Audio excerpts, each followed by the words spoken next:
नमस्कार। संविधान की प्रस्तावना में उस मौलिक दर्शन और मौलिक मूल्यों का उल्लेख है जो हमारे संविधान के आधार हैं।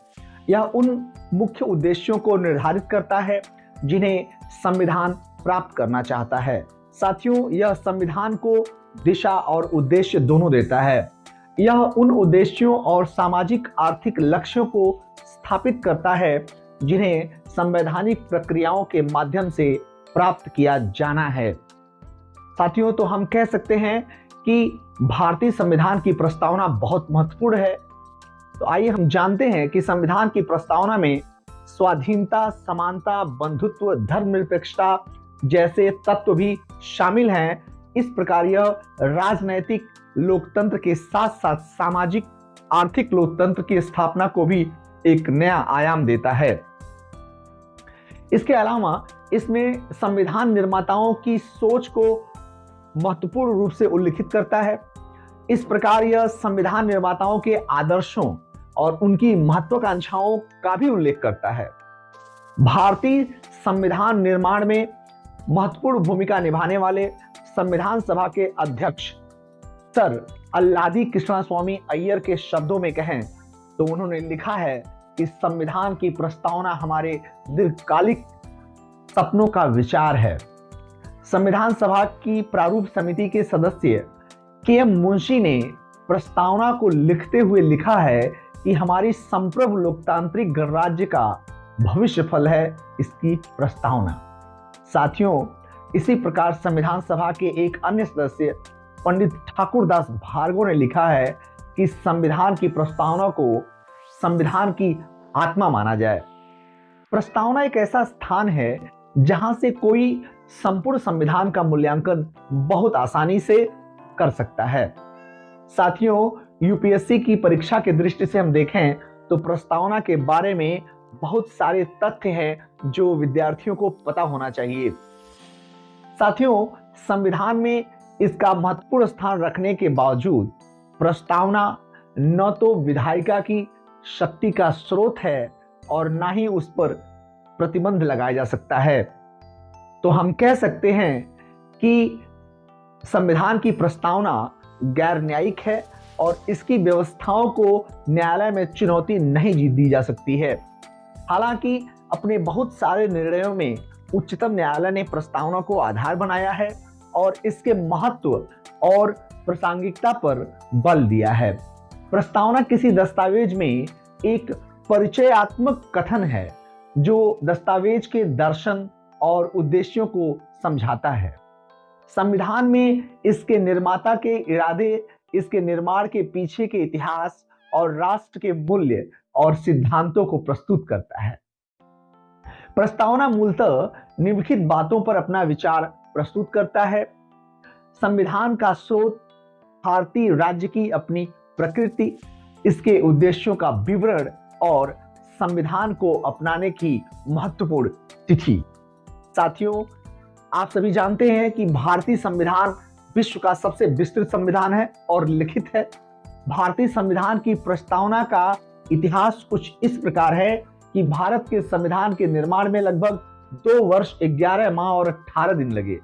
भारत के संविधान की प्रस्तावना के पीछे के आदर्श पंडित जवाहरलाल नेहरू के उद्देश्यों का संकल्प द्वारा निर्धारित किया गया और इससे 22 जनवरी सन 1947 को संविधान सभा द्वारा अपनाया गया, जिसके मुख्य अधिकारी डॉक्टर भीमराव अंबेडकर थे। बाबा साहेब ने संविधान को ऐसा रूप दिया जिसे पढ़ करके दिल बाग बाग हो जाता है। अतिथि अदालत में लागू करने योग्य नहीं है, तथापि प्रस्तावना संविधान के उद्देश्य को बताती है और जब भाषा और स्पष्ट पाई जाती है तो लेखों की व्याख्या के दौरान सहायता के रूप में प्रस्तावना मुख्य भूमिका निभाता है। तो आइए हम देखते हैं कि भारतीय संविधान की प्रस्तावना से हमें क्या मिलता है। इससे संकेत मिलता है कि संविधान की सत्ता का स्रोत भारत की जनता में निहित है। प्रस्तावना भारत को एक समाजवादी, धर्मनिरपेक्ष और लोकतांत्रिक गणराज्य घोषित करती है। साथियों, प्रस्तावना में बताए गए उद्देश्य सभी नागरिकों के लिए न्याय, स्वतंत्रता, समानता सुनिश्चित करता है और राष्ट्र की एकता और अखंडता बनाए रखने के लिए भाईचारे को बढ़ावा देता है। प्रस्तावना में उस तारीख का उल्लेख है जब इसे अपनाया गया था, यानी कि 26 नवंबर 1949। प्रस्तावना में प्रयुक्त मुख्य शब्दों पर हम ध्यान देते हैं तो शुरुआत की लाइन कुछ इस प्रकार है कि हम भारत के लोग, अर्थात भारत के लोगों की अंतिम संप्रभुता को इंगित करता है। संप्रभुता का अर्थ है राज्य के स्वतंत्र सत्ता जो किसी अन्य राज्य या बाहरी शक्ति के नियंत्रण के अधीन बिल्कुल नहीं है।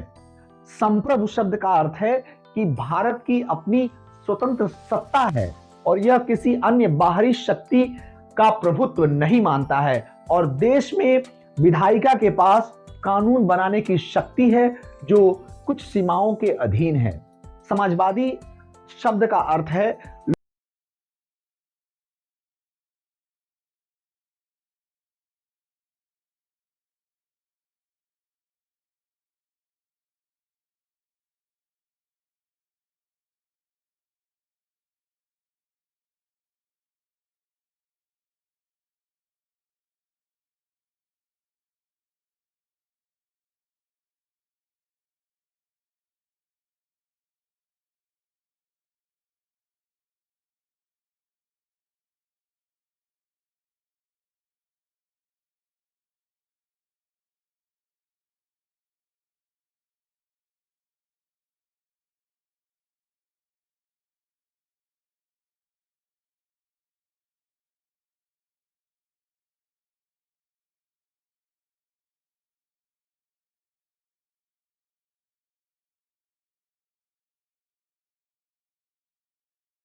भाग लेने का समान स्वतंत्रता और निष्पक्ष अधिकार मिलना चाहिए।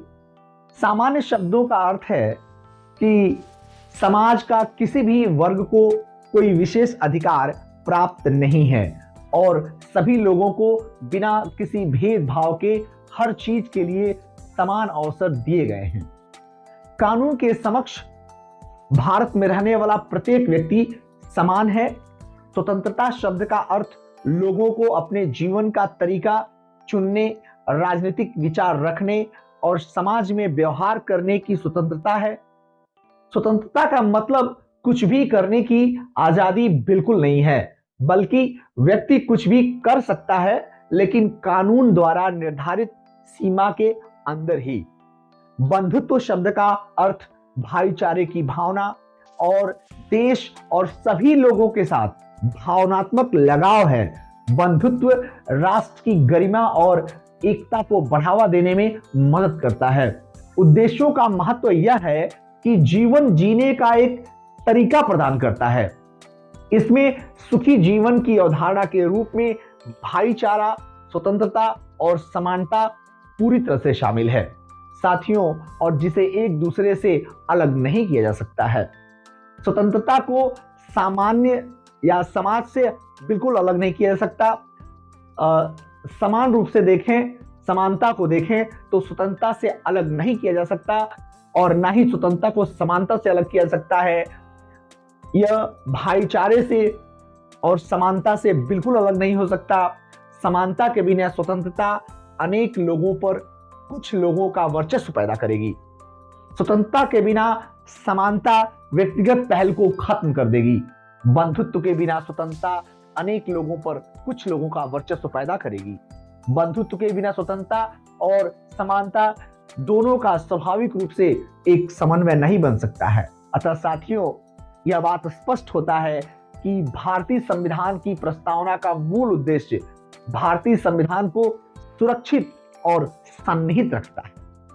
भारतीय संविधान में निहित सभी शक्तियां संविधान को प्रस्तावना से प्राप्त होती हैं। प्रस्तावना को मात्र एक बार 42वें संशोधन सन 1976 में बदला गया था और एक नया शब्द समाजवादी जोड़ा गया था। भारतीय संविधान की प्रस्तावना संविधान की शक्ति, एकता और अखंडता को दर्शाता है। हम भारतीय संविधान की प्रस्तावना पर थोड़ा बहुत चर्चा किए। अगर बात करें तो ये बात बहुत लंबी जाएगी और वीडियो बहुत लंबा हो जाएगा। अगर आपको वीडियो पसंद आए तो इसे लाइक कीजिए, चैनल को सब्सक्राइब कीजिए और हम मिलेंगे अगले सेशन में। नमस्कार।